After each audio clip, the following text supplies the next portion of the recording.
Hello மக்களே! எல்லாரும் எப்படி இருக்கீங்க? எல்லாரும் நல்லா இருக்கணும்னு கடவுள வேண்டிக்கலாம். இன்னைக்கு வந்து எல்லாருமே வந்து பரபரப்பா ஒரு விஷயம் வந்து பேசிட்டு இருக்காங்க இல்லையா? மீடியாஸ் எல்லா மீடியாக்கள்லயும் வந்து ஒரே இதுதான். அது என்ன ஹெட்லைன்ஸ் எல்லாமே பார்த்தீங்கன்னா, அ ஆவேசமாக மேடையை விட்டு இறங்கிய சீமான் அவர்கள் அப்படின்னு சொல்லிட்டு எல்லா நியூஸ் சேனல்லயும் பயங்கரமா பரபரப்பா போயிட்டுருக்கு. இதெல்லாம் வந்து என்ன சொல்றதுன்னே தெரியல. எதுக்கு இந்த நியூஸ் சேனல்ஸ்லாம் இப்படி ஒருத்தங்க ஒருத்தங்க வளர்றாங்கங்கிறத யாராலயுமே தாங்கிக்க முடியல பார்த்தீங்களா? அதுதாங்க நம்மளுடைய நாட்டினுடைய மிகப்பெரிய சாபக்கேடுங்கிறது அதுதான். ஒரு நல்ல தலைவர் வளர்றத வந்து யாராலயுமே வந்து ஜீரணிக்க முடியல பாருங்களேன். இப்போ எனக்கு இத கேட்டு இந்த நியூஸ்லாம் பார்த்தோனே வந்துட்டு எப்படி இருந்தது அப்படின்னு கேட்டீங்கன்னா, ஒரு நல்ல அ மெச்சூரான ஒரு பீப்பிள் மிக்க மனிதர்கள் யாரும் வந்து இத ஒரு பெரிய விஷயமாவே எடுத்துக்கவே மாட்டாங்க. சரியா? ஏன்னா வந்து ஒரு சாதாரண ஒரு விஷயமா தான் இருக்கு. இப்ப எப்படி அத சாதாரண விஷயம் வந்து விளக்கம் சொல்ல போறேன் நானு. இப்ப வந்து ஒரு தலைவர் இருக்காருன்னு வச்சுக்கோங்க. ஒரு தலைவர் வந்து இப்ப நீங்க எல்லாருமே வேலை பார்ப்பீங்க இல்லையா? ஒரு 20 பேர் வச்சு வேலை பார்க்குறவங்க கூட என்ன நெனைப்பாங்க? ஒரு எவ்ளோ கஷ்டம் அது. ஒரு தலைவரா இருக்கிறது எவ்ளோ கஷ்டம். 20 பேரும் ஒவ்வொரு விதமான மனநிலைமையில இருப்பாங்க. அப்ப அவங்க எல்லாரையும் ஒருங்கிணைத்து வேலை பார்க்குறதுங்கிறது ரொம்ப கஷ்டம். அப்ப வந்து உங்களுக்கு ஏதாச்சும் ஒரு டிஸ்டர்பன்ஸஸ் வந்து வர்றப்ப வந்து எல்லாருக்குமே அது இயல்பா இருக்கும்ல. எல்லாரும் ஒரே டயத்துல ஒரே மாதிரியான மனநிலைமையோட இருக்கவே மாட்டாங்க. கரெக்ட்டா? இப்ப திடீர்னு இருக்கோம்னா, இப்ப நான் இருக்கேன்னா, திடீர்னு வந்து நல்லா பேசிட்டு இருப்பேன். திடீர்னு யாராச்சும் வந்து ஏதாச்சும் ஒண்ணு சொன்னாங்கன்னா, கோவப்படுறதுங்கிறது இயல்பு தானே! அது என்ன முத்து படத்துல கூட ரஜினிகாந்த் சொன்னா தான் நீங்கலாம் கேட்பீங்க போலயே! அவர் சொல்லுவார்ல, தும்மல், விக்கல், இருமல் இது எல்லாம் வந்து தானா வர்றது. யாரையும் கேட்டு வராதுங்கிற மாரி இதெல்லாம் வந்து என்ன சொல்றது? கோவம், பாசம், சிரிப்பு, அழுகை இது எல்லாமே வந்து இயல்பான ஒரு எல்லா மனிதர்களுக்கும் உள்ள குணம். அதாவது உங்களால தான் வந்து பொறுத்துக்கொள்ள முடியும் அப்படிங்கிற ஒரு அளவு இருக்கும். அதுக்கு மேல போச்சு யாரா இருந்தாலும் அது கோவப்படுவாங்க. ஏன்னா எல்லாருமே மனுஷங்க தானே! தலைவரா இருக்கவங்களும் மனிதர்கள் தான். இப்ப சொல்லுவாங்க இல்லையா? நெறைய பேர் இது என்ன கதையா இருக்கு? டாக்டரா இருக்கு நெறைய பேர் நான் பார்த்துருக்கேன். டாக்டரா இருக்கப்ப வந்து, "டாக்டரா? டாக்டருக்கு வந்துட்டு எப்படி உங்களுக்கு டாக்டருக்கு வியாதி வந்துச்சு?" அப்படின்னு கேட்பாங்க. பார்மசிஸ்ட்டா இருந்தா, பார்மசிஸ்ட்டுக்கு எப்படி வந்து வியாதி வரும்னு கேட்பாங்க. அதே மாரி அதுக்கப்புறம் வந்து பிசியோதெரபிஸ்ட்டா இருந்தா அவங்க கிட்ட கேட்பாங்க. பிசியோதெரபிஸ்ட்டா இருக்கீங்க, உங்களுக்கு எப்படி வந்து கால் வலி வந்துச்சு அப்படின்னு கேட்பாங்க. அப்ப எல்லாரும் மனிதர்கள் தான். சரியா? அதுக்காக தலைவர்னாலும் அவரும் மனிதர்கள் தான். அவருக்கும் எல்லா விதமான உணர்வுகளும் இருக்கும் இல்லையா? நீங்க யோசிச்சு பாருங்க. ஒரு தலைவருடைய மிகப்பெரிய பொறுப்பு என்ன? ஒரு நம்ம மக்கள வந்து காப்பாத்தணும். இப்ப நீங்க ஏதோ ஒரு கூட்டம் போடுறீங்க அப்டின்னா, அந்த கூட்டத்துல வந்து மக்களுக்கு தன்ன நம்பி வந்திருக்க மக்களுக்கு வந்து எந்த இடையூறும் ஏற்பட்டுறக்கூடாது. அங்க எத்தன பேர் இருப்பாங்க? வந்துட்டு பெண்கள் வந்திருப்பாங்க, வயதானவர்கள் வந்திருப்பாங்க, எல்லாரும் வந்திருப்பாங்க இல்லையா? அப்ப அங்க பாதுகாக்க வேண்டிய முழு பொறுப்பு யாருடையது? ஒரு தலைவருடையது தான். கூட்டம் கூட்டுறவங்களுடையது தான் அந்த முழு பொறுப்பும். இப்ப ஒருத்தங்க வந்து இடையூறு விளைவிக்கிறாங்கன்னு வச்சுக்கங்களேன். அப்ப இடையூறு விளைவிக்கிறவங்கள வந்து யாரும் கேட்க மாட்டாங்க. இப்ப நாளைக்கே ஒரு இது வருது. அ சீமான் அவர்கள் வந்து அ பொ நடத்திய கூட்டத்தில் வந்து 4 பேர் அடிதடியில் மண்டை உடைந்தார்கள் அப்படின்னு சொல்லி வந்துச்சுன்னா, அதுக்கு வந்து யாரு பொறுப்பாகுறது? சீமான் அண்ணன் அவர்கள் தானே பொறுப்பாகுறது. இல்ல யாரு இடையூறு விளைவிச்சாங்களோ அவங்க பொறுப்பாவாங்களா? அவங்க ஆக மாட்டாங்கல்ல. அப்ப அப்ப பதில் சொல்ல கூடிய இடத்துல இருக்கிறவங்களுக்கு தான் அதோடைய கஷ்டம் என்னன்னு தெரியும். நீங்க பாட்டுக்கு வருவீங்க. வந்துட்டு இடையூறு விளைவிச்சுட்டேன்ப்பா நானு. ரூ. 200 குடுத்தாங்க, ரூ. 300 குடுத்தாங்க. நான் பண்ணிட்டேன் பாத்தி அப்படின்னு சொல்லிட்டு பண்ணா எப்படி? யூசுவலா நான் பஸ்லலாம் பார்த்துருக்கேன். நெறைய இந்த தண்ணியெல்லாம் போட்டுட்டு நெறைய பேர் வந்துட்டு அ நைட் ஒரு 8 மணி இதெல்லாம் இருக்கிறப்ப நெறைய பெண்கள்லாம் வந்துட்டு அ வருவாங்க. தண்ணிய போட்டுட்டு பஸ்ல வந்துட்டு ஊ அப்படி இப்படின்னு கத்திட்டே இருப்பாங்க. அப்படியே அந்த பஸ்ஸ வந்து 10 நிமிஷம் நிப்பாட்டி வச்சிருப்பாங்க. கேட்டா, "ஏங்க நிப்பாட்டுறீங்க? ஒரு குடிகாரனுக்காக எதுக்கு நிப்பாட்டி வச்சிருக்கிறீங்க? அவர இத இறக்கி விட்டு பஸ்ஸ எடுங்க" அப்படின்னு சொன்னா, "இப்பதான் குடிகாரன்னு எதுக்கு கொஞ்சிட்டு இருக்கீங்க? இறக்கி விட்டுட்டு பஸ்ஸ எடுங்க. லேடீஸ்லாம் போறது இல்லையா?" அப்படின்னு சொல்லி நான் நல்லா சண்டை போட்டு வந்துருவேன். அப்ப இது ஒரு பஸ்ஸுக்கு நான் சொல்றேன். ஒரு பஸ்ல எத்தன பேர் இருப்போம்? அந்த பஸ்ஸுக்கே நமக்கு இப்படி வருது. அப்படி இருக்கிறப்ப ஒரு ஒரு எத்தன பேர் இருப்பாங்க? மக்கள் கூட்டம் நிறைந்த ஒரு இடம். அப்ப எல்லாருக்குமே அது எமோஷன்ஸ் இருக்கத்தானே செய்யும். இதுல என்ன தப்பு இருக்கு? இங்க பாருங்களேன். ஆவேசமாக சென்றார், ஆவேசமாக சென்றார். ஆவேசத்துல 2 வகை உண்டு. சரியா? ஒரு ஆவேசங்கிறது வந்து அடுத்தவங்கள பாதிச்சிடக்கூடாது. ஒரு ஆவேசம் வந்து உங்கள பாதுகாத்துக்கிறதுக்காக இருக்கலாம். அந்த ஆவேசம் வந்து தப்பு கிடையாது. படத்துல எல்லாம் பாக்குறீங்கல்ல, ஏதாச்சும் ஒரு பிரச்சனை நடந்தா உடனே ஹீரோ போயிட்டு, உடனே நீங்க பாரு அப்படின்னு அடிச்சா கை தட்டுறீங்க, விசில் அடிக்கிறீங்க. அதே நேர்ல வந்து பண்ணுனா ரவுடிசம்ங்கிறீங்க. என்னங்க? இதே வந்து படத்துல யாராச்சும் இப்படி பண்ணிட்டு அப்படின்னு சொல்லிட்டு கை எடுத்துட்டு போனா இப்படி கொண்டாடுறீங்க நீங்க எல்லாரும். இதே நேரா மக்களுக்கு எந்த பிரச்சனையும் வந்துடக்கூடாது. தன்னுடைய கூட்டத்துல வந்து எந்த ஒரு அசம்பாவிதமும் நடந்துடக்கூடாதுன்னு ஒரு மனிதர் வந்து செய்யறதுல என்ன தப்பு இருக்கு? உடனே வந்துட்டு அப்படி பண்றார், இப்படி பண்றார். சரி, அவர் பண்றது தப்புப்பா. இப்ப ஆவேசம்னு சொல்றீங்க. இப்ப கொஞ்ச நாளைக்கு முன்னாடி என்ன நடந்தது நம்ம தமிழ்நாட்டுல?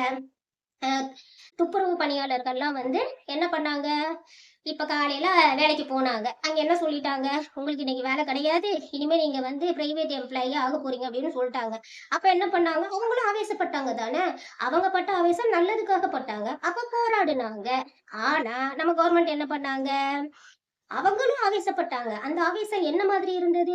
அவங்கள வந்து நைட்டோட நைட்டா கெளப்பணும் அப்படிங்கிற மாதிரி இருந்தது. அப்ப இந்த 2 ஆவேசத்துக்கும் நெறைய வித்தியாசம் இருக்கு. தங்களுடைய உரிமைய காப்பாத்திக்கணும்னு ஒருத்தங்க ஆவேசப்பட்டு நேர்மையான முறையில வந்து களத்துல இறங்குனாங்க. அதற்கா அதையும் நீங்க அத வந்து நம்ம எப்படி அத வந்து இது பண்ணாங்க. அதே மாதிரி அ ஆவேசப்பட்டு அப்புறப்படுத்துறதும் எப்படி இருந்தது பார்த்தீங்கல்ல? கண்கூடா பார்த்தீங்கல்ல? இது 2மே வந்து கோவப்படுறதுக்கு 2 விதமான உதாரணங்கள் தான். சரியா? எந்த ஆவேசமுமே வந்து இழப்புகள வந்து குடுக்கக்கூடாது. சரியா? அது இழப்பா இருக்கக்கூடாது. வந்து எதுக்கெல்லாம் ஆவேசப்படுறோம்? இலவசம் கிடைக்கலன்னா ஆவேசப்படுறோம். சரியா? ஆஃபர் கிடைக்கலன்னா ஆவேசப்படுறோம். அதுக்கப்புறம் வந்து ரஜினிகாந்த் நடிச்ச கூலி படத்துக்கு டிக்கெட் கிடைக்கலையா? அதுக்கு ஆவேசப்படுறோம். அப்புறம் என்னது? பிரியாணி கிடைக்கலையா? பிரியாணி கிடைக்கலைங்கிறதுக்காகலாம் நம்ம உட்காந்துட்டு ஆஃபர்ல பிரியாணி, தலப்பாக்கட்டு பிரியாணி ஆஃபர்ல கிடைக்கலைங்கிறதுக்கெல்லாம் ஆவேசப்படுறோம். இந்த கூட்டம் கூட்டுறோம். நம்ம நெறைய என்னென்னவோ யோசிச்சுட்டு வந்திருப்போம். அது எவ்வளோ பெரிய பிரச்சனையில ஒரு கூட்டத்த கூட்ட வேண்டியதா இருக்கும். யோசிச்சு பாருங்க. ஒரு சும்மா பொதுக்கூட்டம் போடுறதுங்கிறது அவ்வளவு ஈஸியா?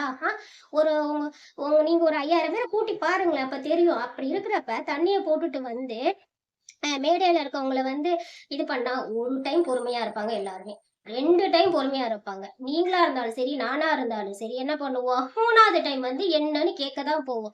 அப்படி இல்லாம நம்ம ஊர்ல பார்த்துருக்கீங்கல்ல, தலைவர்கள்லாம் வந்து பொதுக்கூட்டம் போட்டுருவாங்க. போட்டுட்டு அங்க சேர தூக்கி போட்டு அடிக்கிறது என்ன, இங்க சேர தூக்கி போட்டு அடிக்கிறது என்ன, அங்க கம்ப தூக்கி போட்டு அடிக்கிறது என்ன, இப்படி அடிச்சிட்டு இருப்பாங்க. தலைவர்கள்லாம் மேடையில உட்காந்து அப்பதான் வந்து டிஸ்கஸ் பண்ணிட்டு இருப்பாங்க.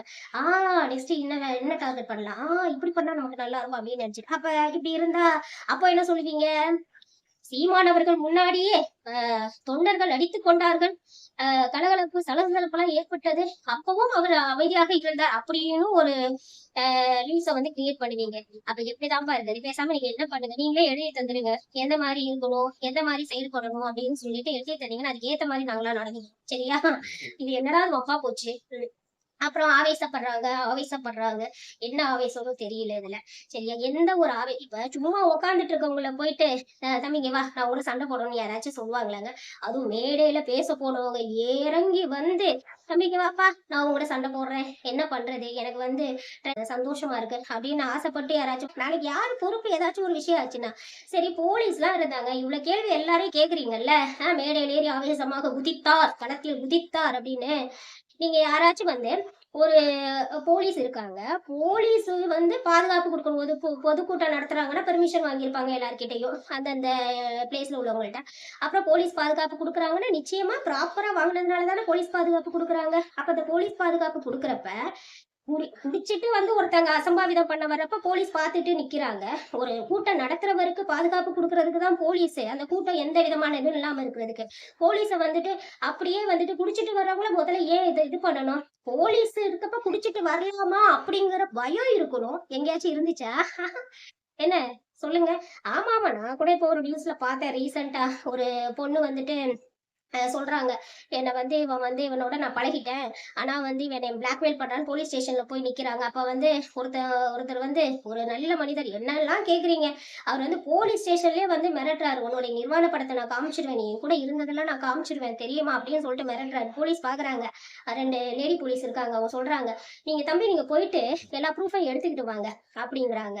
ஒரு பொண்ண நிர்வாணமா இருந்ததெல்லாம் எடுத்து காமிப்பேன்னு ஒரு ஆண் வந்து ஒரு போலீஸ் ஸ்டேஷன்ல தண்ணிய போட்டுட்டு வந்து சொல்றப்ப, 2 தட்டு முட்டியில 2 தட்டு தட்டி உள்ள வச்சிருந்தா தெரியும். அத விட்டுட்டு போய் எடுத்துட்டு வாங்கன்னு கேக்குறீங்க. அ முதல்ல போலீஸ் ஸ்டேஷனுக்கு தண்ணி போட்டு வந்ததே தப்பு. அதுவே அஃபென்ஸ் தான். எந்த ஒரு ஆவேசமும் அஃபென்ஸா தான் மாறக்கூடாது. சரியா? இப்ப போய் சீமான் அண்ணன் போயிட்டு யாரையும் அங்க அடிக்கல. எல்லாரும் இப்ப அப்படியே அடிச்ச மாதிரி காமிக்கிறீங்க. அந்த அந்த வீடியோல இருந்ததுல எங்க அடிச்சாரு அவரு? அடிக்கவே கிடையாது. ஆவேசமா போனது குற்றமே கிடையாது. சரியா? ஆவேசமா யாரு மேலயும் தாக்குதல் தான் நடத்தக்கூடாது. ஆவேசமா போகலாம். எல்லாருக்கும் கோபம் வரும். அது இயல்பான குணம். எல்லாருக்கும். அது எந்த பாதிப்பையும் அடுத்தவங்களை ஏற்படுத்தக்கூடாது. அதுதான். அங்க எந்த பாதிப்புமே இல்லையே! சரி நாளைக்கே செல்லுபடியாகுது. இதே நீங்க பொதுக்கூட்டத்துல இடையூறு விளைவிக்கிறதுக்காக தண்ணிய போட்டு வந்தீங்க. உங்க மேலலாம் ஒரு கேஸ் குடுத்தா என்ன பண்ணுவீங்க?